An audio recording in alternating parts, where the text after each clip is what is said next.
Total funds in KiwiSaver have crossed the $120 billion mark, with the average 10-year return between 4 and 10%. So what investment opportunities and efficiency gains should we expect with scale? It's no secret to know that generally most KiwiSaver providers are looking at alternative assets and how they can invest in there. The growth has been very small so far. We haven't seen a lot. It's mainly been very immaterial amounts of money going into those sort of assets. We've seen that trend, but it's been relatively slow to adopt that. And these firms have just been pushing the diversification saying, and they haven't really taken their conviction beyond 60-40.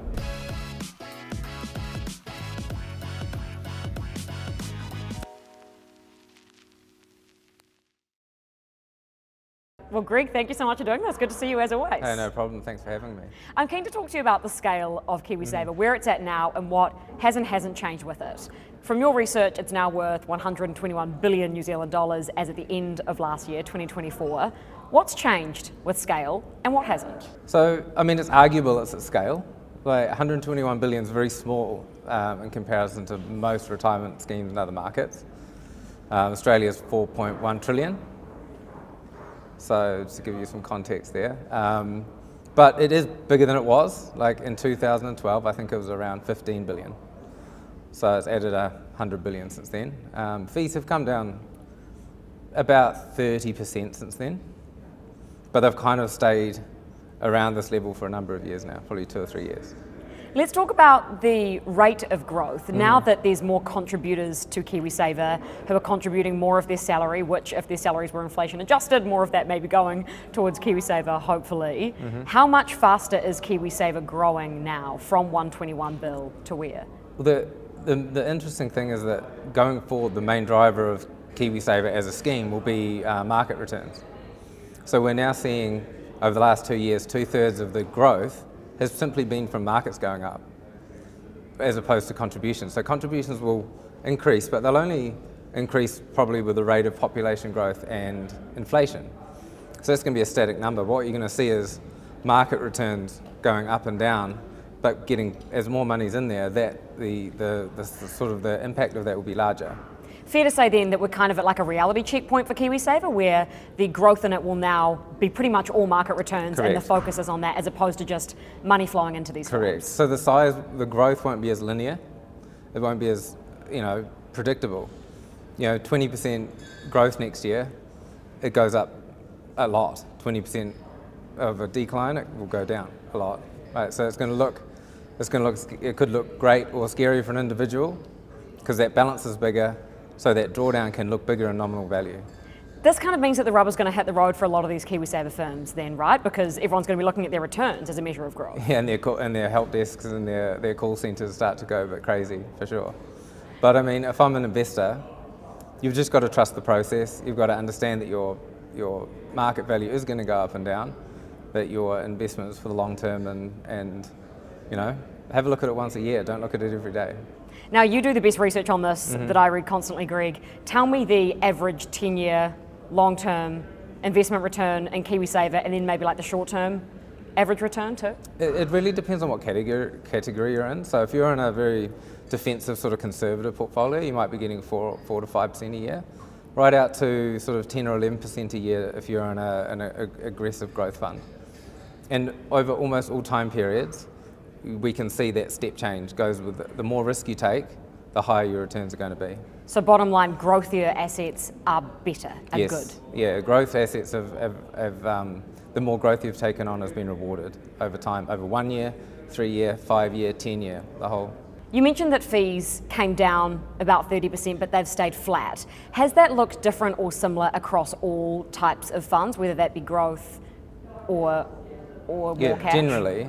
But what's also keeping the average dollar of fee up slightly higher at the moment is a lot of KiwiSaver investors have moved from being in conservative funds to growthier funds.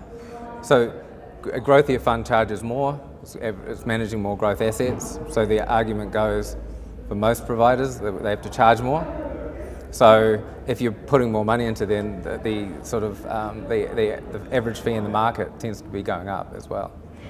I know that there is preference among KiwiSaver firms to go for those more growthier assets because they can bulk up those teams, they can do more exciting things like alternative investments, talk about private equity investments now. Fisher Funds has its own private equity team.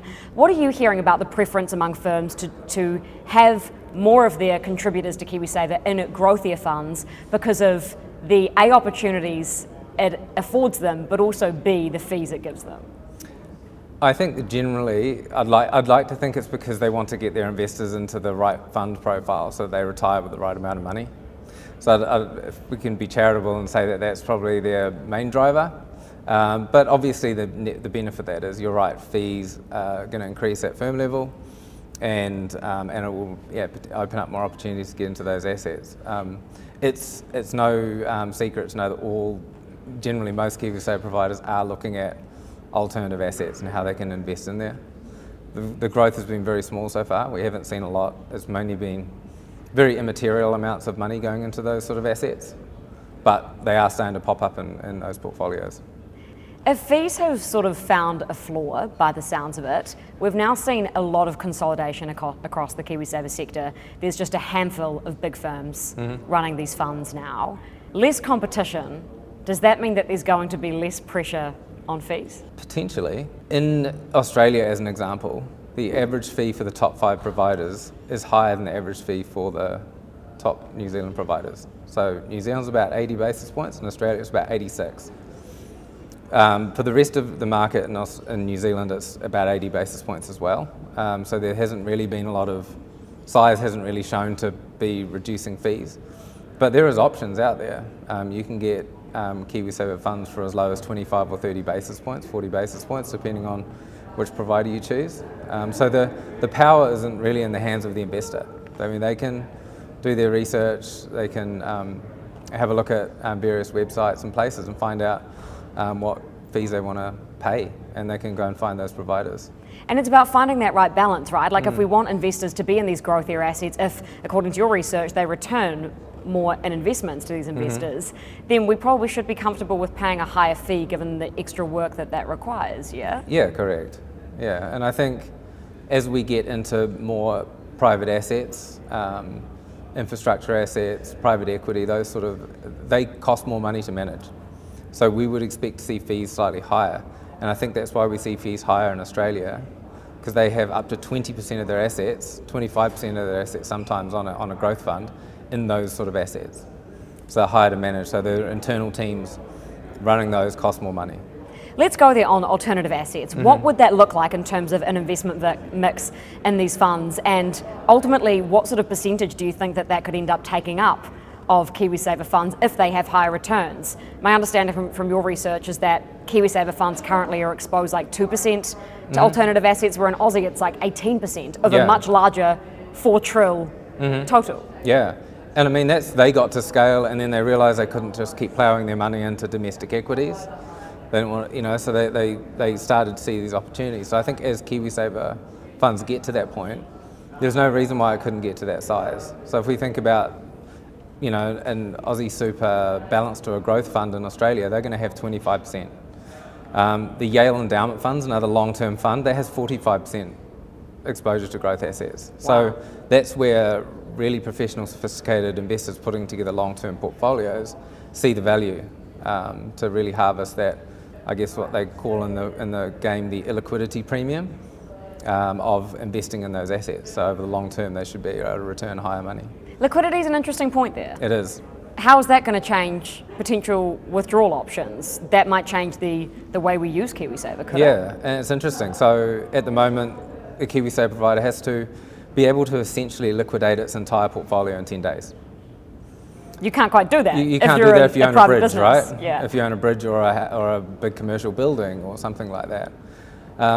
We would need to see some sort of regulatory change around that, or some sort of guidance from government around the ability to not have to liquidate a portfolio in 10 days. So I think in Australia we see that they have a level of comfort knowing they have regulated 10% of contributions coming in every single paycheck from all their members.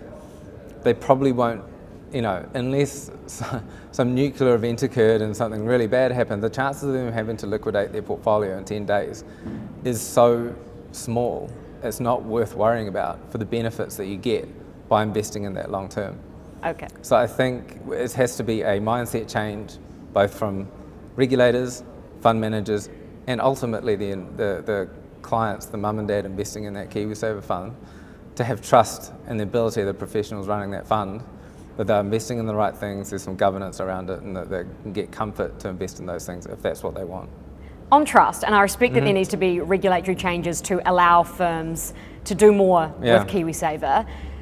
But I think this does beg the rather direct question, is if you look at Australia and what they've been able to do with that, why have our firms not? I mean, outside of regulation, there's still things that they can do, like having, less exposure to fixed income and more exposure to equities. We've seen that trend, but it's been relatively slow to adopt that.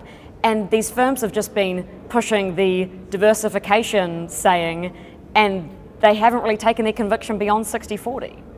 Well, they've had to move clients from everyone got defaulted into conservative. And it took, various firms took various approaches to it, whether it was just to send out a note, or whether it was to call or contact. A lot of the people that would try it, these firms, you talk to them, they'd try and contact their members that got defaulted into their funds. They couldn't even find them. They didn't even know where they were. They couldn't contact them to have a conversation. It's about moving them into, move them up the risk profile and getting them out of there. So that was a call that was made at the start of KiwiSaver to go into conservative. It's been now moved to balanced, which has obviously seen that shift go up. It's a lot easier to go from balanced. It's just a smaller thing. They've managed to get hold of more of their clients probably by now and move people along. So we're getting there is what you're saying. We're getting there, and people are starting to think about risk profiles. A lot of people now mention in the media about making sure you're on the right type of fund. That barbecue chat is starting to become a thing where they say, I'm in this fund and should I be? And they talk to their friends, and people are starting to think about it more as balances get bigger. So I'd just expect to see that trend continue. To give you some idea, again, looking at Australia as an example, their average growth allocation is about 77%.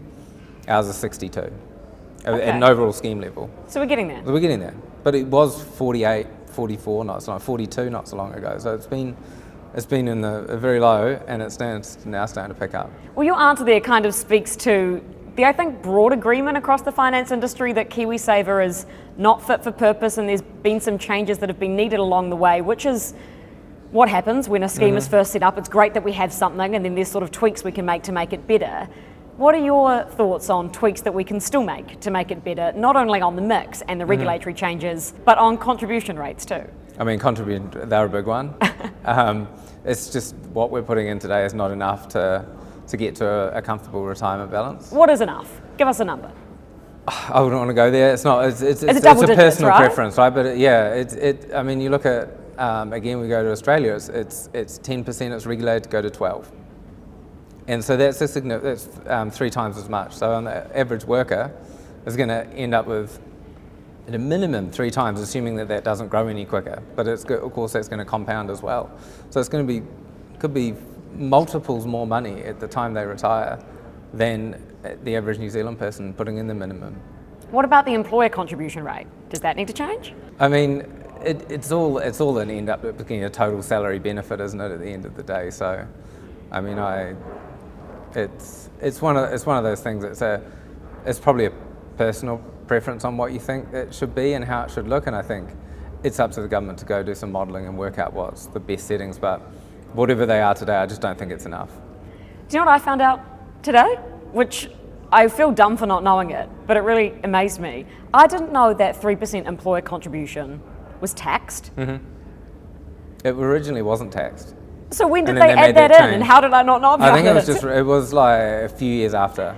I think, yeah. That's cheeky. But I mean, it's income. So I guess from the government's perspective, they say it's income. So it kind of has to be taxed. But you're right, there's no reason why it can't not be taxed. How would you rate KiwiSaver out of 10? 1 being poor, 10 being fabulous. Where are we at the moment? I think we'd get dock points for our contribution rates. I think we do pretty well average on fees. I think we're getting pretty good on asset allocation. We probably need some more. We get docked points for not having that kind of alternatives exposure. So I'd say we're looking at a 6.5, 7 at this point. It's well governed, well regulated, I think, at this point. So I think it's a 7. And another figure, if we're at 121 bill total funds in KiwiSaver at the end of 2024, but Aussie's 4.1 trill AUD, what do you reckon we can get ours to? And say another lifetime of what KiwiSaver's been through. I can't do that. I'm not going to say. Are we heading for like a trill figure? Well, is that out of order or? No, I mean it's not. Eventually, like what do they say? Every 10 years you double your value of an asset doubles every 10 years. So yeah, why not? Can't wait to see it. We'll talk then. Thanks Sounds so much good. for your time, Greg. Hey, no worries.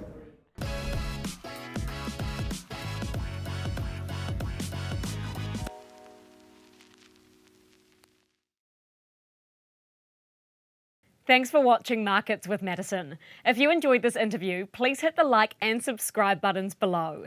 I do all of the research for these episodes myself, so your support means a lot. I always love to hear your feedback and ideas, so please drop any thoughts in the comments below. Now go put your money to work.